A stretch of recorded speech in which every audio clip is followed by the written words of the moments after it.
En ce premier dimanche de l'Avent, nous commençons notre route vers Noël. Tout le monde en parle déjà en famille, en ville et surtout dans les magasins.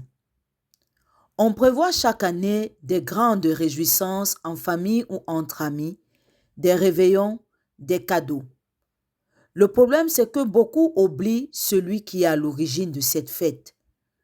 C'est un peu comme si on fêtait un anniversaire en oubliant complètement celui qui est le premier concerné.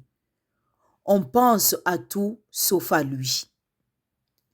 Les lectures bibliques de ce jour et celles que nous entendrons au long de ce temps de l'Avent voudraient nous aider à remettre cette fête à l'endroit.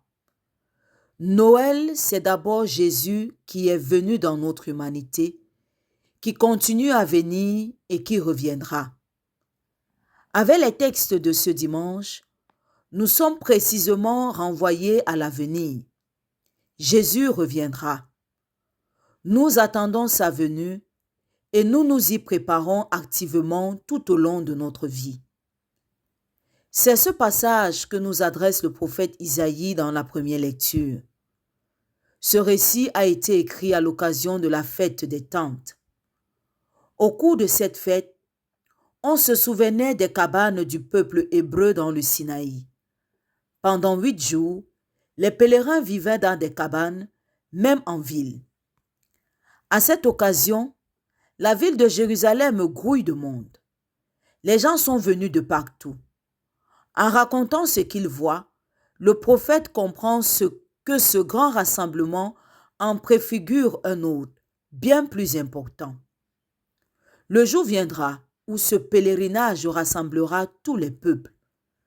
Le temple sera le lieu du rassemblement de toutes les nations. Toute l'humanité aura enfin entendu la bonne nouvelle de l'amour de Dieu. Cet appel est aussi pour nous. Venez, montons à la maison du Seigneur. Dans la Bible, la montagne, c'est le lieu de la présence de Dieu. Quand le prophète nous adresse cet appel, ce n'est pas pour faire de l'escalade. Il nous invite tout simplement à prendre de la hauteur par rapport à nos soucis terre à terre. C'est avec lui et en lui que nous retrouverons la vraie joie. En ce temps de l'Avent, nous sommes invités à le remettre au centre de notre vie. Il est le seul vrai chemin qui nous conduit vers la vie éternelle. C'est aussi cette bonne nouvelle que nous annonce Saint Paul dans la deuxième lecture. Le salut est maintenant tout près de nous. Le projet de Dieu avance irrésistiblement. Trop souvent, nous ne voyons que ce qui va mal. Saint Paul voudrait nous aider à l'éclosion du royaume dans ce monde. Le chrétien doit vivre et agir, tendu vers le jour du Seigneur qui pointe à l'horizon. Il est invité à rejeter les activités des ténèbres. Cela suppose une rupture avec ce qui se pratique autour de nous dans de nombreux domaines. Tout n'est pas compatible avec la foi au Christ. L'application de cette consigne suppose une grande vigilance. C'est la recommandation que Jésus nous adresse dans l'évangile de ce jour. Veillez. Nous le savons bien. Si au volant de notre voiture, nous ne restons pas éveillés, nous allons tout droit à l'accident. Nous, chrétiens, nous devons rester éveillés pour rester en vie, pour entrer dans la vie. Toute notre attention, toute notre pensée, toute notre vie et notre cœur doivent être entièrement tournés vers le Seigneur qui va venir. Pour nous aider à comprendre cela, Jésus nous raconte l'histoire de Noé. Avant le déluge, les gens mangeaient, buvaient, se mariaient. Tout se passait comme toujours. On s'était installé dans la routine. Et c'est encore ce qui se passe trop souvent. Il est urgent d'en sortir.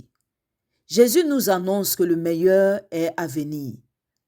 Lui qui nous a aimés du plus grand amour continue à nous aimer. Il est réellement présent en chacun de nous et dans les autres. Il nous laisse chacun responsable de nos vies. Le temps de l'Avent nous invite à vivre cette attente. Non, ce n'est pas comme on attend le docteur dans une salle d'attente.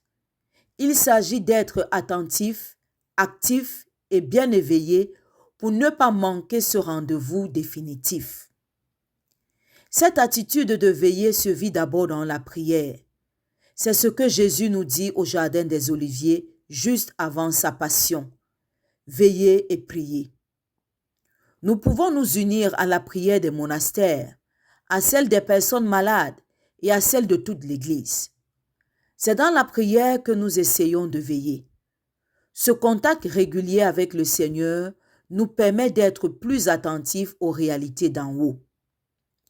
Ces 3 lectures nous orientent donc vers l'avenir. Il y a un avenir pour l'homme et Dieu en fait partie. Il est cet avenir. Bien loin de nous arracher à la joyeuse préparation de Noël, il nous rappelle le sérieux de notre vie quotidienne. La vraie priorité, c'est de nous préparer tous les jours à la grande rencontre du Seigneur par une vie généreuse et fidèle, remplie de confiance et d'amour.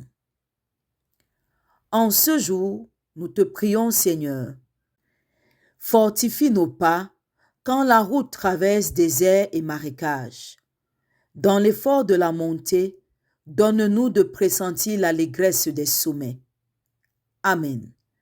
Loué soit Jésus-Christ, à jamais.